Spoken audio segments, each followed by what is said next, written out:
Listo.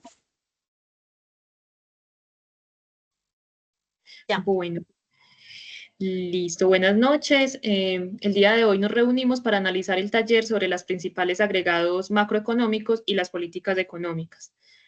En este caso, decidimos analizar el comportamiento de la economía colombiana comparada con la economía de Perú.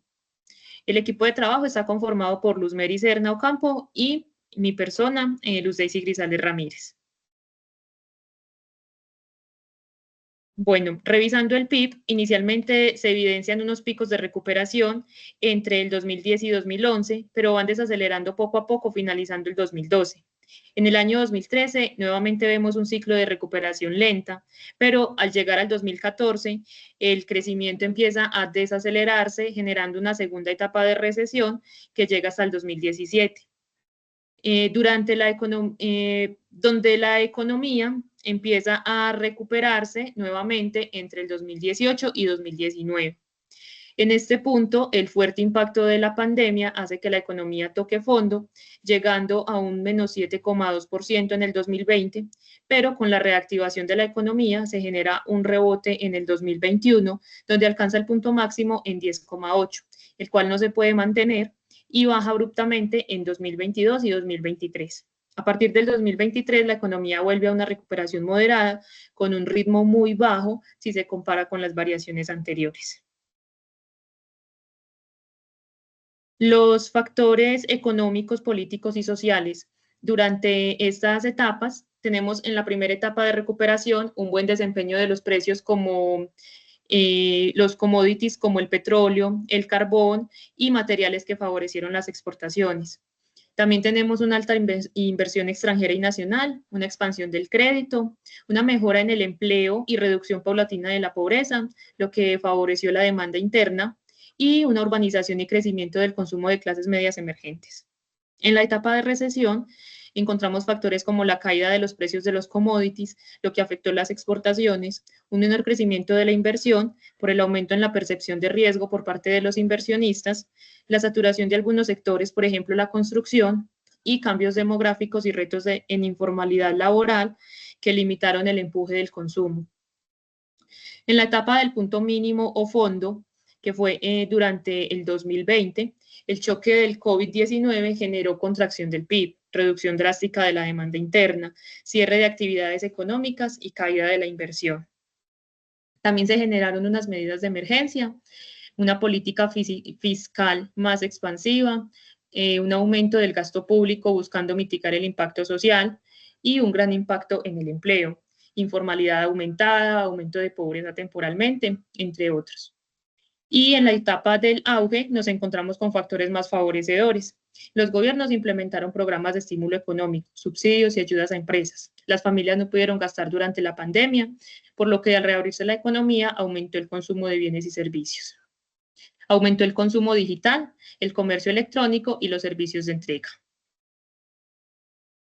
Comparando el PIB colombiano con Perú, revisamos la primera etapa donde se evidencia una fuerte caída en Perú con una recesión donde baja del 8,3 en el 2010 hasta el 2,3% en el 2014, lo que puede significar una mayor sensibilidad a choques externos como exportaciones, mientras que Colombia inicia con altibajos, se logra sobreponer en 2013, pero desacelera moderadamente hasta el 2018, donde encontramos un crecimiento en ambos países debido a los precios del petróleo en el caso de Colombia y de la minería en el caso de Perú.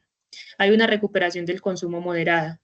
En el 2020, con la aparición de la pandemia, la cuarentena y la caída de la economía, se evidencia en ambos países una fuerte caída, pero se ve más afectado Perú. La reactivación de la economía en el 2021 genera un rebote en ambos países, las familias regresan al mercado y empiezan a adquirir nuevos productos y la economía nuevamente se empieza a estabilizar en el 2023, donde regresan a una variación acorde con los años anteriores y una recuperación moderada. Sin embargo, Perú se ha recuperado más fácil en comparación con el PIB colombiano.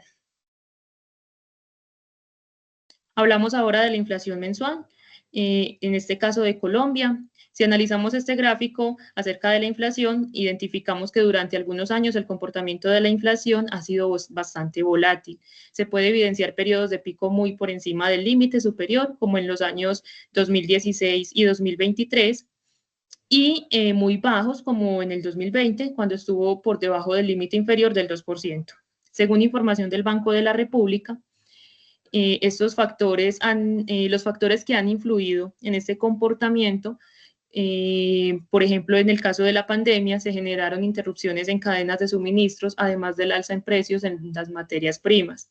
El banco ha tenido que ajustar la tasa de interés para contener la inflación. Con tasas más altas, se encarece el crédito y reduce la demanda, lo que ayuda a moderar el alza de los precios, aunque mantener esto por mucho tiempo podría frenar el crecimiento económico. Aunque la inflación ha venido bajando durante el último año, aún se puede evidenciar que se encuentra por encima del límite superior. Se espera que en los próximos años pueda llegar a la línea meta, aunque podríamos estar hablando de varios años de planeación y monitoreo constante. Podemos evidenciar nuevamente en este comparativo de Colombia versus Perú, que en los últimos años Colombia se ha visto con una volatilidad mucho mayor, donde se ve por encima de sus límites, y si hacemos una comparación con Perú, podemos evidenciar que se ha logrado mantener en su margen del 1 al 3%, con una volatilidad que es mucho más moderada. Sabemos que en los años subyacentes a la pandemia se generó un desequilibrio a nivel general y la inflación no es ajena a esto, por eso identificamos un periodo de hiperinflación aproximadamente desde el 2021 hasta el 2024. Sin embargo, el Banco de la República de Colombia ha estado trabajando para reducir la inflación y aunque todavía se mantiene por encima de la meta, ha logrado bajarla hasta un 5% en el 2024 y mantenerse así en estos primeros semestres del 2025.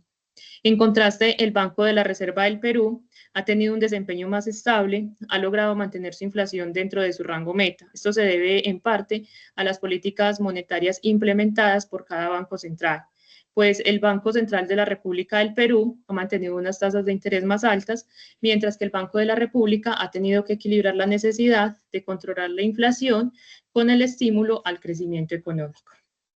Ahora pasamos entonces con el siguiente tema. Hola, buenas noches. En esta oportunidad, pues yo les voy a hablar de la tasa global de participación. Es un indicador que mide cuánta gente está participando en el mercado laboral, ya sea trabajando o buscando trabajo. A su vez, la tasa de ocupación mide el porcentaje de personas en edad de trabajar que están empleadas y la tasa de desocupación mide el porcentaje de personas que no tienen empleo, pero que están disponibles y están buscando activamente laborar. En el gráfico presentamos las tendencias anuales de estos tres indicadores para Colombia de enero de 2015 a julio de 2025, donde podemos observar tres etapas claramente diferenciadas. Entre 2015 y 2019, la TGP y la TO mostraron una tendencia general de estabilidad, la cual se puede interpretar como una estabilidad económica con una participación laboral activa, mientras que la tasa de desempleo se mantuvo relativamente estable entre el 9 y el 11%. Durante este periodo, la llegada progresiva de migración venezolana amplió la fuerza laboral y el crecimiento económico moderado, pero sostenido, especialmente en sectores como comercio, industria y servicios, motivó a una mayor participación laboral. En el 2020, la llegada de la pandemia generó un punto de inflexión. Se paralizaron sectores que generaban empleo masivo. Las medidas de control sanitario llevaron al cierre definitivo de algunas empresas. La caída del PIB provocaron una fuerte caída de la TGP y la TO y aumentó sin precedentes la tasa de desempleo. A partir del 2021 comenzó la recuperación del empleo y de la actividad productiva. Entre 2023 y 2025, los indicadores se estabilizaron, aunque con señales de menor crecimiento económico y retos en la formalización del empleo. En este periodo, las alzas en las tasas de interés del Banco de la República aplicadas para controlar la inflación frenaron el ritmo del consumo y de la actividad económica, afectando la creación de empleo. Aunque hubo reapertura total de actividades y programas de apoyo económico, también surgió incertidumbre por las reformas laboral, pensional y tributaria en discusión. Comparando la tasa de desempleo de Perú con Colombia, se refleja un comportamiento similar entre 2015 y 2024, con un punto de quiebre marcado en el 2020 debido a la pandemia. Sin embargo, durante todo el periodo, niveles de desempleo más altos que Perú, mostrando una diferencia estructural entre los dos mercados laborales.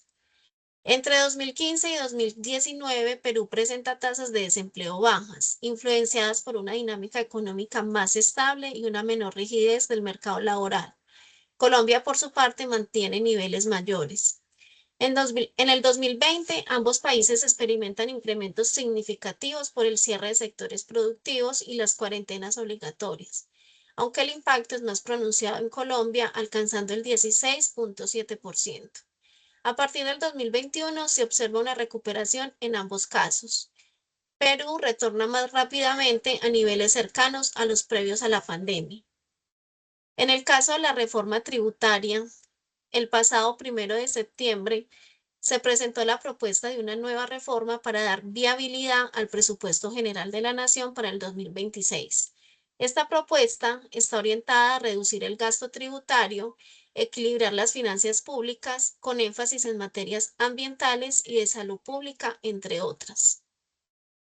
Las opiniones sobre esta reforma están divididas, como suele pasar.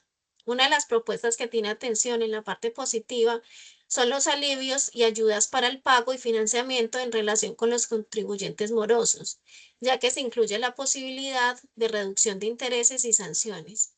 Sin embargo, el alza en algunos de los impuestos, como la gasolina y ACPM, genera polémica porque si bien el gobierno ha manifestado que la reforma busca que quienes tienen más ingresos paguen más, este aumento afectaría a la población en general. Pasando a la política monetaria del Banco de la República, durante el periodo 2023-2025 estuvo marcada por un proceso de ajuste gradual en respuesta al comportamiento de la inflación y la actividad económica del país. En 2023 se aplicó una política monetaria restrictiva, caracterizada por el aumento sostenido de la tasa de intervención del 13%, con el fin de encarecer el crédito, moderar el consumo y contener la inflación que venía acumulada desde el 2022. En 2024, en la medida que la inflación comenzó a reducirse y el panorama económico ofreció mayor estabilidad, la Junta Directiva inició un ciclo de reducción de tasas, adoptando una política monetaria expansiva como mecanismo para estimular la actividad económica y apoyar la recuperación, ubicando la tasa en el 9.5% al cierre del año. Finalmente, en el 2025, el banco mantuvo la tasa de política prácticamente inalterada, alrededor del 9.25%, consolidando una postura expansiva pero prudente. En los 3 años analizados, el instrumento principal utilizado fue la tasa de interés de intervención. En este contexto, la Junta Directiva mantiene una política monetaria cautelosa que permite que la inflación siga acercándose a la meta del 3%. En el caso de la TRM, entre 2023 y octubre del 2025, la TRM en Colombia mostró variaciones significativas que impactaron diferentes sectores de la economía. Una TRM alta favoreció al sector exportador, dado que los productos nacionales se volvieron más competitivos en el exterior, además de impulsar el ingreso de divisas por turismo y beneficiar a empresas que reciben pagos en dólares. Sin embargo, también generó efectos negativos como un aumento en la inflación por el encarecimiento de bienes importados, mayores costos de producción para empresas que dependen de insumos del exterior y una mayor carga financiera para los agentes con deudas en dólares. Por lo tanto, las variaciones de la TRM pueden generar tanto incentivos como retos para la economía colombiana, según la estructura productiva y el nivel de dependencia del país frente a las importaciones. Así finalizamos nuestra presentación. Muchas gracias por la atención.